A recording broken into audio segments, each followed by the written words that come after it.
buenas, qué gusto tenerte de nuevo con nosotros en el estudio bíblico. Y bueno, me place estar una vez más con el pastor Alan, nuestro pastor de nuestros jóvenes. Increíble ministerio que estás llevando y es un placer para mí siempre poder compartir la palabra contigo, Alan. Víctor, para mí el placer es mío.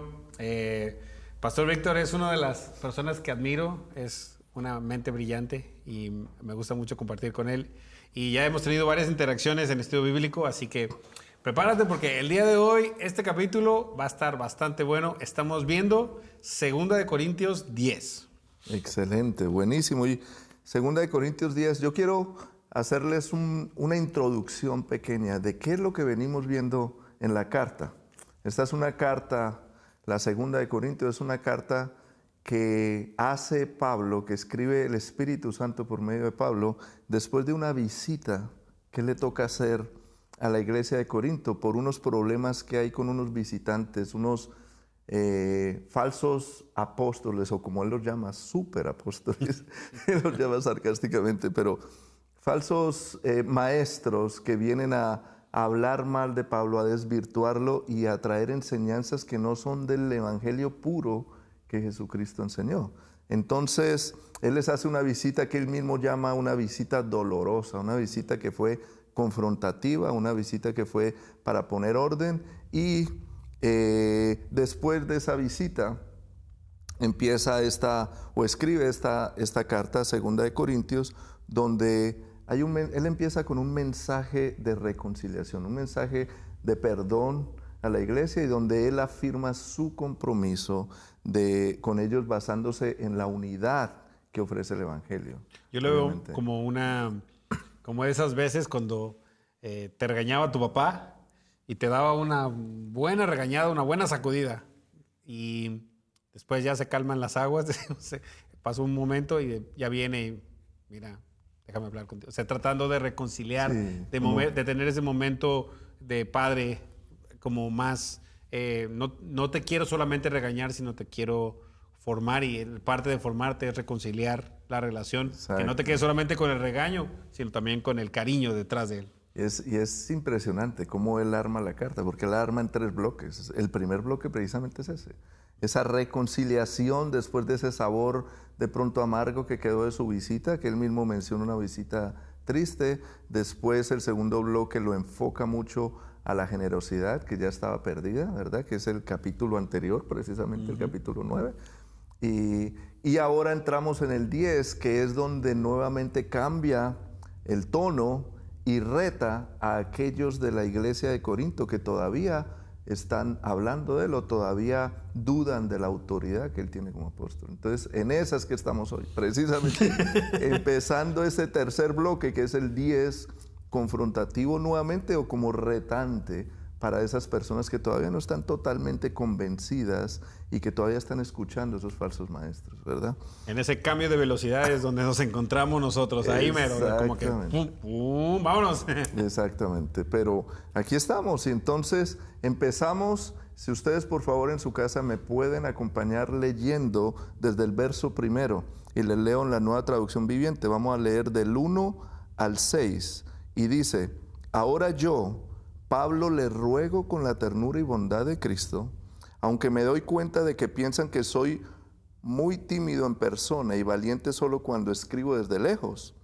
Pues bien, les suplico ahora para que cuando vaya no tenga que ser atrevido como los que piensan que actuamos con intenciones humanas. Somos humanos, pero no luchamos como lo hacen los humanos. Usamos las armas poderosas de Dios, no las del mundo, para derribar las fortalezas del razonamiento humano y para destruir argumentos falsos. Destruimos todo obstáculo de arrogancia que impide que la gente conozca a Dios, capturamos los pensamientos rebeldes y enseñamos a las personas a obedecer a Cristo. Y una vez que ustedes lleguen a ser totalmente obedientes, castigaremos a todo el que siga en desobediencia. Mi querido apóstol Pablo, tan bueno para decir las cosas de frente y como son. Pero con tanto amor, la verdad, y tanta al mismo paciencia tiempo, a la vez. Con una virtud para poder decir las cosas. Y el versículo 1 y 2, aquí él se está refiriendo de manera personal, pero gentilmente, y hace una mención a la bondad de Cristo, de que lo que él está tratando de decir viene de ahí primeramente, viene de la bondad de Cristo. Pero también en esa bondad también hay que hablar de manera firme, y hay que hablar las cosas como son. Y entonces, con gentileza y con la bondad de Cristo, busca llegar de manera directa al corazón de los que están leyendo la carta. Está tratando de reconciliar, como dijimos, también está tratando de recordarles de algo que ellos tenían que hacer, que era la generosidad, pero está tomando otra vez ese papel de déjame darte dirección, pero para poderte dar dirección necesito tu corazón primero. Y necesito que tú entiendas de dónde estoy hablándote, como lo mencionábamos hace un momento, como un padre a un hijo, que a veces tenemos la tendencia a pensar que papá es pura autoridad o papá es pura amistad. Y a veces no es así. Papá tiene que jugar las dos canchas, donde a veces es amigo y a veces es papá y a veces es una combinación de las dos, y tiene que saber en qué momento es qué. Y en este momento Pablo está hablando hasta cierto punto con esa autoridad paterna de quiero que entiendas de dónde te estoy hablando, de dónde viene mi corazón, y necesito también el tuyo para que me puedas recibir esto que te voy a decir. Entonces, tratando de manera directa llegar al corazón de ellos, en contraste a lo que dicen de él, que es que, como dice el versículo 1, que dice, aunque me doy cuenta de que piensan que soy tímido en persona y valiente solo cuando escribo desde lejos. Se me hace muy, lo puedo conectar mucho a las personas en redes sociales que son muy buenas para comentar, para decir en los comentarios de las publicaciones, o son buenos para pelear en redes sociales, pero ya de frente ya no es lo mismo. Ese no es el caso de Pablo. Pablo es una persona que te lo podía decir de frente como es, y no era tímido, pero sí tenía mucha gracia en persona para querer comunicar el mensaje. Entonces, eso es lo que él está tratando de decir. Está tratando de poner eso en perspectiva. Hay autoridad, y de hecho la sección que estamos hablando, el título de esta sección y de este capítulo es Pablo defiende su autoridad. Y es lo que está él tratando de hacer, pero lo está haciendo con amor. Está no tomándose de su propia autoridad, sino está tomándose de la bondad de Jesús y de Cristo para decir, de ahí es donde viene esta autoridad, y por eso te quiero hablar como te voy a hablar en este momento. Y no es porque soy tímido de frente, sino porque la gracia de Dios y la bondad de Dios está queriendo transmitir esto de una manera que lo entiendas. Pero ahí va. Entonces,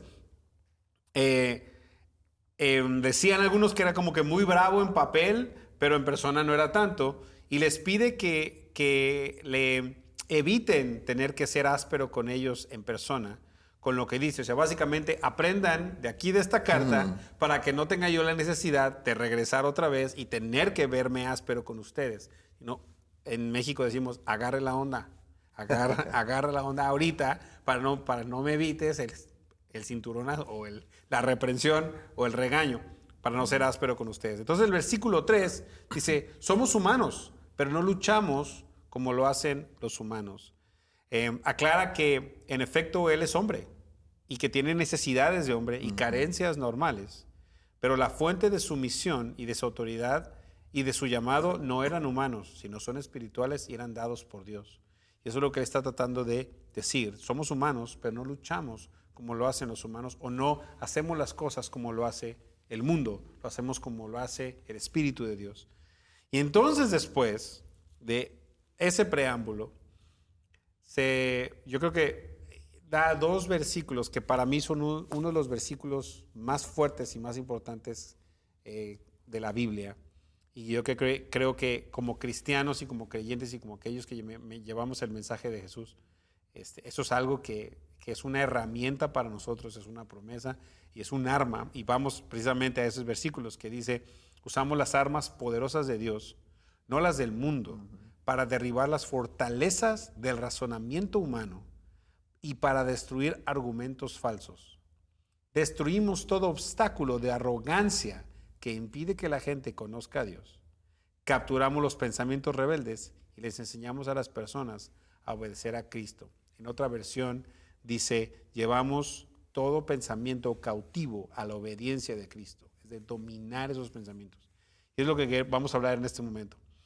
Pablo usa un lenguaje militar con las armas. Usualmente él tenía esta tendencia a usar analogías de lo que son las campañas militares, la armadura de Dios en diferentes partes de sus cartas, y está volviendo a usar un ejemplo militar donde las armas no son las que todo mundo ve, sino las que no podemos ver. Son no las armas del mundo, sino las armas de Dios. Y esas armas son usadas de esta manera, son para derribar fortalezas de razonamiento humano y para destruir argumentos falsos. O sea que aclara que sus métodos son totalmente espirituales, para derribar toda mentira o pensamientos falsos en la mente de las personas y del corazón de la gente que no quiere y que no puede conocer a Dios porque tienen esa tendencia a tener fortalezas de razonamiento. Y cuando hablamos de eso usted ha conocido a personas, o usted mismo se ha dado cuenta que en algunos momentos podemos ser muy necios, la verdad. O sea, a veces hay cosas que creemos y podemos cambiar de opinión, pero hay opiniones que tenemos que las defendemos a morir y no sabemos ni por qué las defendemos. Que inclusive han pasado de tradición en tradición, de familia en familia, de palabra en palabra, decir, nosotros somos así. Y se convierte no nomás en una manera de pensar, sino se convierte como en una fortaleza. Es como que así somos. Y la palabra de Dios y el mensaje de Jesús y las armas que se usan para poder conocer a Dios tienen que derribar esas maneras de pensar que han sido establecidas por las personas, por las tradiciones, y tienen que derribarlas porque están construidas, como dice el versículo 5, están construidas en arrogancia, en orgullo propio de que yo soy el que tengo la razón y a mí nadie me hace cambiar de parecer. Pero la cuestión de la palabra de Dios es que la palabra de Dios tiene que entrar al corazón y a la mente de la persona, y para que pueda entrar hay que derribar esos pensamientos, esos argumentos. Y entonces, porque aparte de eso dice, para destruir argumentos falsos. O sea, ni siquiera son argumentos, ¿verdad? Son falsos. Muchas de las creencias que tenemos acerca de Dios, muchas de la manera de pensar que tenemos acerca de cómo opera el mundo, muchas de las cosas que nosotros defendemos como ciertas, son falsas. Ejemplo, le doy un ejemplo muy grande. Nosotros siempre decimos que sale el sol, que todos los días sale el sol. La verdad es que el sol no sale. Nosotros somos los que damos vuelta, el planeta da vuelta y entonces vemos el sol ya de nuestro lado, pero el sol no sale ni se mete. Pero podemos en nuestra manera de hablar decir que el sol sale y se mete y podemos defender eso como si fuera una verdad, pero no sabemos que la realidad es otra. Es un ejemplo muy sencillo, quizás a lo mejor un poco tonto podrá parecer, pero hay muchas cosas en nuestra vida que nosotros creemos como verdades que simplemente no tenemos el contexto completo. Y la palabra de Dios es precisamente lo que hace, es romper esos esquemas mentales, romper esas fortalezas y quebrar ese orgullo para que el objetivo sea conocer la verdad de Dios. Y por eso a mí me encantan estos dos versículos, creo que son unos de mis favoritos, porque creo que es una misión que tenemos como iglesia, que es una misión que tenemos como cristianos, que nosotros no estamos argumentando con gente por argumentar. El punto no es decirle a una persona qué tan tonta es porque no sabe de la palabra de Dios, o tener conversaciones de creencias o inclusive de posturas eclesiásticas y que se conviertan más bien en una razón por la cual hay división. Ese no es el punto, eso es pelear como el mundo. Sí. El punto de pelear como se pelea y la lucha que se hace con las armas de Dios es para poder derribar las fortalezas del humano que no quiere conocer a Dios. Y eso lo derriba el Espíritu Santo y la palabra de Dios, no uno por más elocuente, por más inteligente que uno crea que es. Entonces, muchas veces nuestra manera de emplear la palabra de Dios confrontativa ni siquiera necesita ser confrontativa, porque como lo dicen los versículos anteriores, en la bondad de Cristo, a través del Espíritu Santo, la palabra de Dios ya tiene ese efecto que derriba fortalezas, que derriba argumentos, que derriba razonamientos, para que si la persona está abierta y su arrogancia no se entromete y puede tener un corazón sencillo y sensible a la voz de Dios, pueda conocerlo de verdad. Y entonces, como dice aquí, de confrontar directamente con el poder de Dios, con su palabra y su amor, el orgullo humano y la arrogancia que no permite ver a Dios de manera real.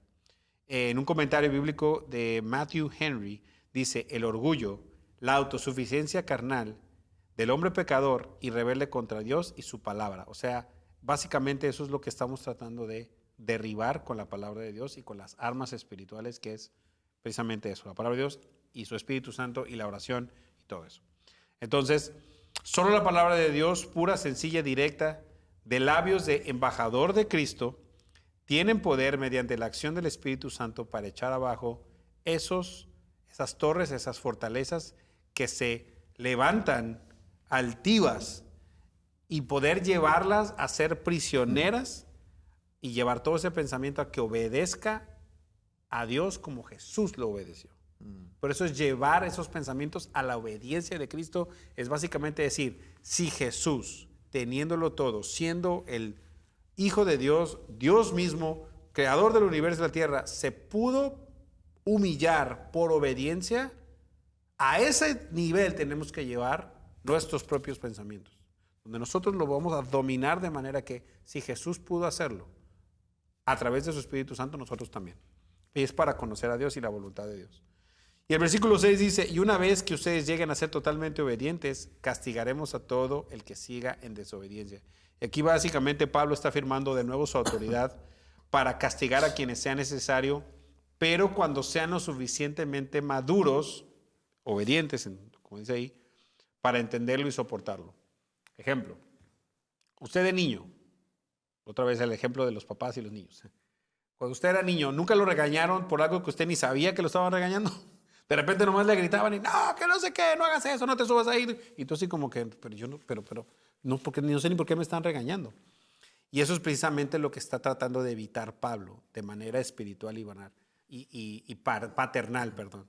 Es de no regañar sin saber.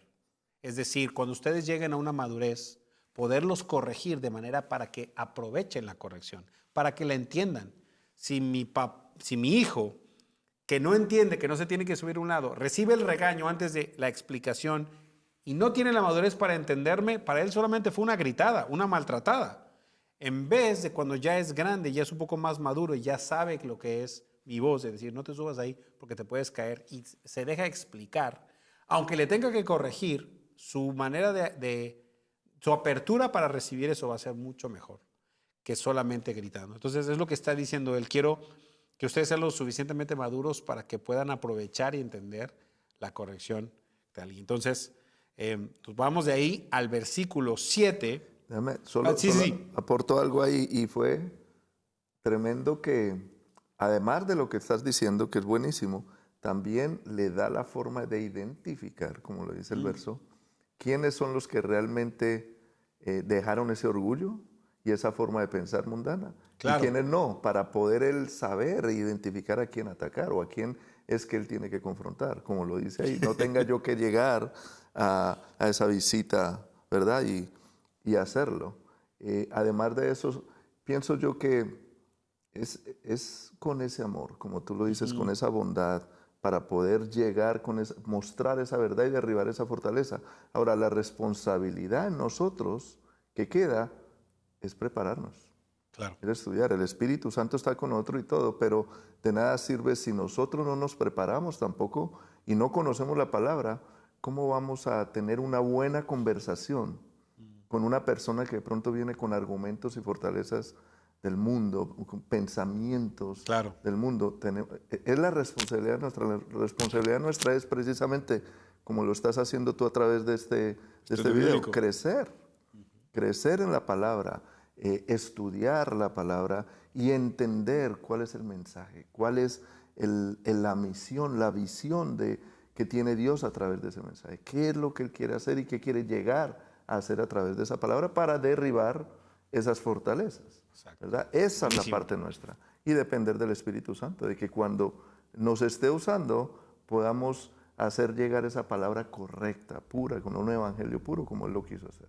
Y no solamente por corregir, por vanagloria propia hasta cierto punto es que yo sé más que tú. Es que ese no es el punto. El punto es Él conocimiento de Dios. Exactamente. Ese es el objetivo. Como lo hablabas tú, es porque estamos hablando de una nación grecorromana, donde la principal búsqueda de ellos era la riqueza y el estatus. Y esto es algo muy contracultural. Va contracultura totalmente, que lo podemos ver ahora mismo también, y es donde a través de la cruz y a través de la resurrección mostrarles el sacrificio y el servicio, ¿verdad? Entonces va totalmente en contra. Creo que nos queda muy bien en esta sociedad ahora que no somos greco-romanos, pero sí tenemos mucho de eso también. Y entonces la siguiente parte empieza en el versículo 7, y vamos a leer del versículo 7 al 11, que quiere continuar y decir, fíjense en los hechos evidentes. Los que afirman que pertenecen a Cristo deben reconocer que nosotros pertenecemos a Cristo tanto como ellos. Pareciera que estoy jactándome demasiado de la autoridad que nos dio el Señor, pero nuestra autoridad los edifica a ustedes, no los destruye. Así que no me avergonzaré de usar mi autoridad. No es mi intención asustarlos con mis cartas. Pues algunos dicen, las cartas de Pablo son exigentes y fuertes, pero él en persona es débil y sus discursos no valen nada. Esas personas deberían darse cuenta de que nuestras acciones, cuando lleguemos en persona, serán tan energéticas como lo que decimos en nuestras cartas que llegan desde lejos. Ahora sí. Tremendo. Yo creo armó. que... No, y qué impresionante es el Espíritu Santo a través de Pablo, porque ahora entramos a una fase o a un área donde él quiere mostrar específicamente cómo pueden ellos reconocer un verdadero cristiano. ¿Cómo pueden reconocer un verdadero maestro, verdad? Y es como entender que en medio de los aullidos de los lobos satánicos, por decirlo así, o de los falsos maestros que de verdad quieren es sacar del camino a los nuevos creyentes, a los bebés espirituales y todo eso, que ellos puedan ser capaces de reconocer la voz del buen pastor y la voz de esos pastores que Él ha delegado verdaderamente para que cuiden de esa redil, de esa gente, de esas personas. Entonces, que ellos logren identificar cuál es esa voz verdadera. Y vamos a partir estos versos para analizarlos, y hay ciertos puntos que Pablo usa aquí que nos van a dar esa claridad de cómo poderlos identificar. Y es en el versículo 7, los que afirman que pertenecen a Cristo deben reconocer que nosotros pertenecemos a Cristo tanto como ellos. O sea, el verdadero hombre de Dios se conoce por su relación con Jesucristo, ¿verdad? Los verdaderos hombres de Dios tienen un íntimo caminar con Cristo, y tal cosa es notoria en la vida de ellos. Se nota, como lo dice Jesús mismo en los evangelios, que por los frutos los conoceréis, ¿verdad? No es un árbol de manzana, no te va a dar peras. No te va a dar peras. Por los frutos los conoceréis. Es lo mismo que él está hablando aquí. Y a pesar de las afirmaciones que pueda traer un falso maestro, siempre el principio del falso maestro es buscar su vanagloria, claro, es buscar su objetivo propio y no pensar en los demás. Entonces eso a la final va a salir a relucir y se va a ver también, ¿verdad? Entonces, y va a terminar mostrando formas de pecado, y aún así va a impregnar a sus seguidores a que terminen haciendo lo mismo. Entonces esos frutos también se van a ver. Entonces este verso nos habla mucho de eso. El 8 dice, pareciera que estoy jactándome demasiado de la autoridad que nos dio el Señor, pero nuestra autoridad los edifica a ustedes, no los destruye. Así que no me avergonzaré de usar mi autoridad. Y el verdadero hombre de Dios se conoce por su impacto en la iglesia. Tiene un impacto positivo. Es un impacto que edifica, fortalece y ayuda a madurar.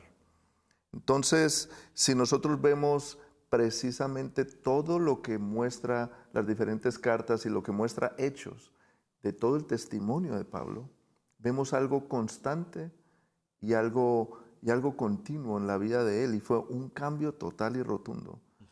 Cuando él entendió, cuando él tuvo ese encuentro con Jesucristo yendo a Damasco, y él entendió de que lo estaba haciendo mal.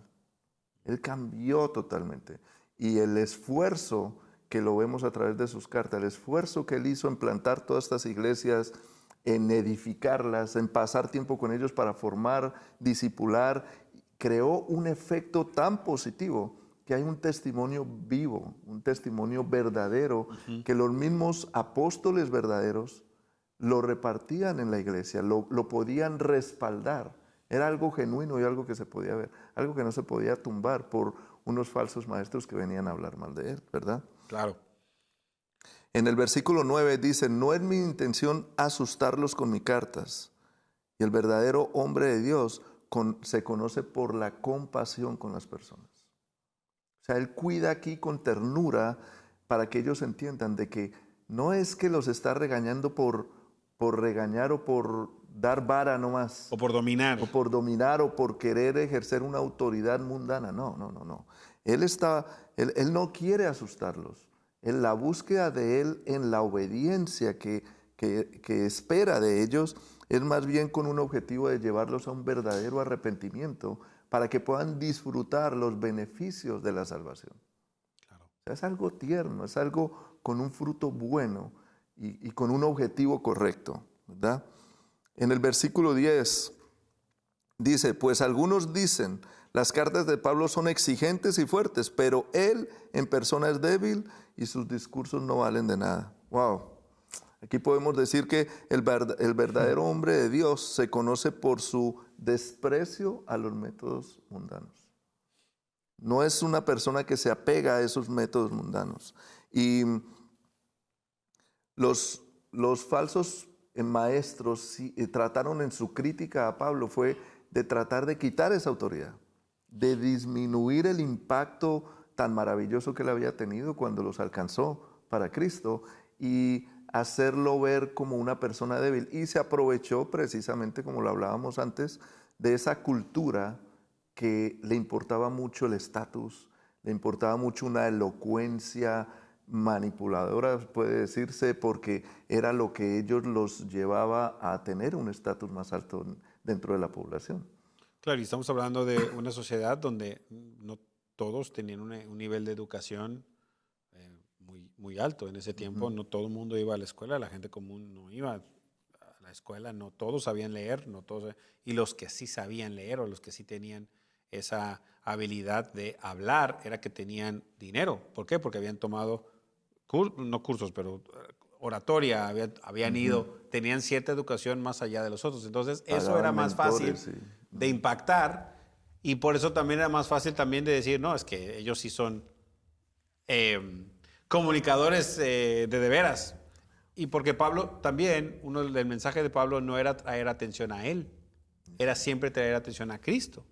Entonces, claro, el que no se vanaglorie de él, pues dice, no, pues en realidad su mensaje no vale nada, pero más bien al exaltar a Jesús en sus cartas, en su mensaje, valía muchísimo. Vale hasta el día de hoy.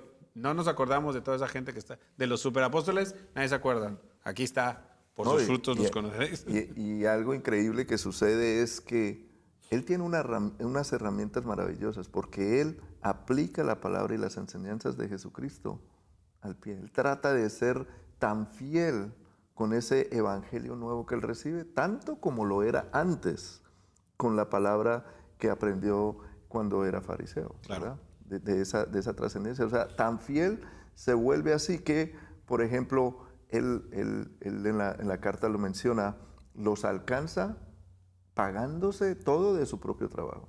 Ni siquiera les cobraba, ni les pedía ayuda, ni nada de eso. Más estos superapóstoles o falsos maestros, como él los llama, sí les cargaban, les cobraban costosamente, les cobraban por las enseñanzas y era precisamente el objetivo de desvirtuar a Pablo para ellos poderlos enganchar y poder adinerarse a costa de ellos. Y es lo que él les trae a colación. Él les dice, oye, pero es que ustedes están dejándose llevar por personas que lo que buscan es el objetivo de adinerarse y además desviarlos a ustedes. Es el objetivo principal, ¿verdad? Y en el 11 dice, esas personas deberían darse cuenta de que nuestras acciones cuando lleguemos en personas serán tan enérgicas como lo que decimos en nuestras cartas que llegan desde lejos. Entonces el verdadero hombre de Dios se conoce también por su integridad. Yo pienso que esto muestra mucha integridad precisamente de Pablo. El ser cierto y correcto en no solamente, como decías tú antes, no solamente como lo hacen ahorita en las plataformas de social media, escribir ahí pensamientos o críticas cuando no se ve la cara, cuando no se ve la persona. No, no era eso. Tanto así lo vemos en ejemplos, en Hechos, cuando él al mismo apóstol Pedro lo confrontó delante de los judíos. Cuando lo vio que se estaba desviando un poco, dijo, hey, esto está mal, esto no está bien. No, o sea, sí. también lo vemos cómo respondía enérgicamente para defender el evangelio. No solo defenderse él, pero defender el evangelio cuando fue llevado delante de los sumos sacerdotes, cuando fue llevado delante del gobierno romano, delante del César, y cómo presentó su defensa de una forma tan sabia, pero a la vez tan pura y tan noble, ¿verdad? Entonces, es eso. Y algo que vemos maravilloso en la vida de Pablo es que siempre el ministerio de Pablo estuvo sellado por el respaldo de una aprobación divina. Siempre un sello constante en él, en cada uno de los pasos, cada una de las iglesias que llegó a plantar y de las personas que llegó a alcanzar, que siempre lo respaldaba un sello del Espíritu Santo, en esa continuidad, en esa consistencia que él siempre mantuvo, a pesar de que fue apedreado, a pesar de que sufrió naufragio, siempre era el mismo. Siempre tenía ese sello de mostrar un evangelio puro y un evangelio apasionado para alcanzar las almas. Y contrario a lo que los superapóstoles o estas personas que estaban tratando de engañar a las personas, de las cuales vamos a leer en un momento más, o sea, la manera de operar era totalmente diferente.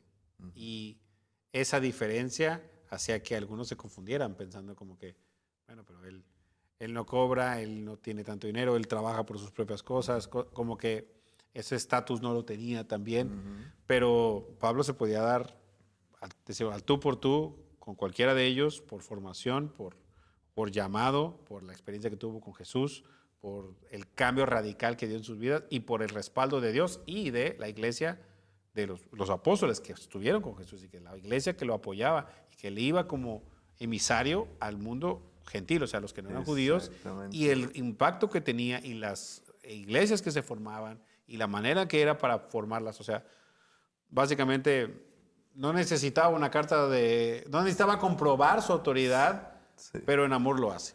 La misma carta de presentación de él eran ellos mismos, los alcanzados. Exacto. Porque es que, claro, como él mismo lo dice, si es por eso, yo vengo a ser el padre espiritual de ustedes. O sea, la carta de presentación eran ellos mismos. Que debían de verlo así. Sí, ¿verdad? A mí se me hace que estaban pasando esos por un tiempo de adolescencia donde negaban la existencia de su papá o algo así. Sí. Pero bueno, en el versículo 12 al 18. Sí, vamos a leer, si me acompaña nuevamente, vamos a leer del 12 al 18 y dice, no se preocupen, no nos atreveríamos a decir que somos tan maravillosos como esos hombres que les dicen qué importantes son ellos, pero solo se comparan el uno al otro, empleándose en a sí mismo como estándar de medición. ¡Qué ignorantes! 13. Nosotros no nos jactaremos de cosas hechas fuera de nuestro campo de autoridad. Nos jactaremos solo de lo que haya sucedido dentro de los límites del trabajo que Dios nos ha dado, los cuales incluyen nuestro trabajo con ustedes. 14. No traspasamos esos límites cuando afirmamos tener autoridad sobre ustedes, como si nunca hubiéramos ido a visitarlos, pues fuimos los primeros en viajar hasta Corinto con la buena noticia de Cristo. Tampoco nos jactamos ni nos atribuimos el mérito por el trabajo que otro haya hecho. En cambio, esperamos que la fe de ustedes crezca a fin de que se extiendan los límites de nuestro trabajo entre ustedes. 16. Entonces podremos ir a predicar la buena noticia en otros lugares más allá de ustedes, donde ningún otro esté trabajando. Así nadie pensará que nos jactamos de trabajar en el territorio de otro. 17. Como dicen las Escrituras, si alguien quiere jactarse, que se jacte solamente del Señor. Y 18. Cuando la gente se alaba a sí misma, ese elogio no sirve de mucho. Lo importante es que los elogios provengan del Señor. Qué increíble. Voy a desglosar estos versículos brevemente, solamente para que tengamos una idea más o menos de lo que está diciendo aquí, aunque por sí mismo el capítulo tiene muchísimo que podemos sacar. Pero el versículo 12 dice que está muy unido al versículo anterior, es que arremete contra estas personas que lo difaman y lo menosprecian. Y así como les dijo, van a ver que no soy nada más, o sea, que así como estoy hablando energéticamente en esta carta, también puedo hablar de frente. Y arremete hasta cierto punto contra ellos y de manera que les dice, yo puedo sostener lo que digo, pero ustedes, su estándar son ustedes mismos. Entonces, ¿cómo pueden medir una regla, medirse a sí misma? O sea, ¿cómo puede ustedes mismos hablar de lo importantes que son cuando su medida de importancia son ustedes mismos? Es ilógico eso, es una tontería. En cambio, y de la manera correcta, Pablo no pretende hacerse más grande de lo que es, ni aparentar a alguien que no es, y dice, me quedo dentro de mi propia autoridad. O sea, yo me quedo en los límites de lo que me corresponde a mí. Dice aquí en el versículo 13, no nos jactaremos o no nos daremos crédito de cosas hechas fuera de lo que nosotros nos corresponde, de nuestro campo de autoridad. Y entonces, él mismo no se usa a sí mismo como estándar. Él no está tratando de decir que él es más importante, simplemente habla con autoridad porque fue él quien los llevó a conocer a Cristo y fundó esa comunidad de fe. Y como un padre que está tratando de formar, tiene que hablar y mostrar cierta autoridad para poder generar el impacto de crecimiento que necesita. Y el 15 y 16, los versículos, a su vez, también quiere que no pretendan que él va a tomar crédito de lo que otros han hecho o predicado. O sea, él mantiene solamente lo que a él le correspondió. Las iglesias que él fundó, y él no está tratando de tomar, como se hace en muchos lugares, de tratar de tomar el crédito que no le corresponde a él y decir, por ejemplo, yo le prediqué a tantos, cuando en realidad no fue esa la verdad. O tomar el crecimiento que alguien más dio y que el desarrollo de otras personas y tomárselo como propio. Que precisamente era lo que estaban haciendo. Que es exactamente lo que los otros bandidos estaban haciendo. Exactamente. Más bien espera que maduren espiritualmente y los que él ha logrado desarrollar que puedan sostenerse de manera propia con la palabra de Dios y que ellos mismos puedan seguir con la misión en ese mismo lugar para que ellos mismos después el fruto y el impacto que tenga es que ellos los formaron, los desarrollaron y crecieron al punto que pueden sostenerse con la palabra de Dios. Entonces él ya no tiene que estar haciendo este tipo de cosas, de estar corrigiendo y teniendo que ir y venir y decir y esto. Más bien se puede dedicar a seguir predicando la palabra de Dios en otros lugares donde necesitan escucharlo.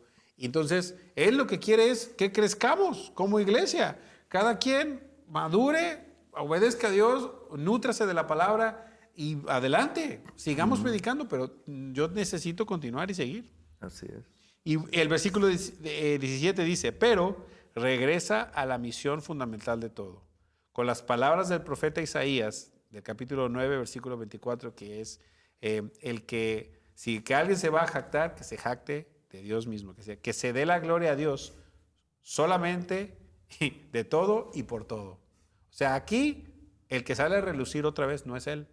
Aunque él está defendiendo su autoridad, está diciendo, pero la gloria no es mía, la gloria es de Dios, que ha formado, que ha hecho y que nos ha permitido hacer todo esto y que nos defiende y que nos respalda. No somos nosotros los que debemos llevarnos el crédito, sino Dios. Así es. Y finaliza el versículo 18 diciendo, pues el que se autonombra o se aprueba a sí mismo y no Dios, hará un trabajo hueco y sin verdadero propósito, que es precisamente lo que estaban haciendo los otros. Se están autonombrando, se ponen estándares propios, se miden bajo su propia medida, su propio estándar, y no los mide Dios. Entonces, hasta cierto punto se autollamaron. Es que es como, precisamente, es una estrategia del mundo, porque es donde se exaltan a sí mismos entre ellos, donde tratan de que uno se celebre al otro con una estrategia para obtener seguidores, como lo vemos ahora.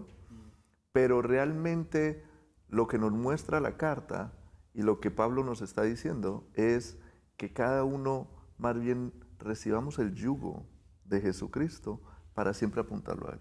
Exacto. Para que no nos apuntemos a nosotros mismos, sino que aún Él y todos los verdaderos apóstoles o maestros de la palabra no deberían apuntarse a sí mismos, deberían es apuntar a Jesús, que es el que verdaderamente hay que exaltar por la obra que hizo y que es la que nos abre el camino para la salvación, para la comunicación otra vez con el Padre. Exacto. Es eso.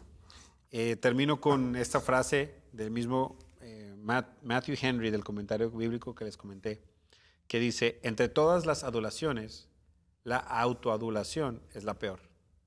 En lugar de alabarnos o recomendarnos a nosotros mismos, debemos procurar ser aprobados por Dios, porque su aprobación siempre será la mejor recomendación y en ese caso el mejor respaldo.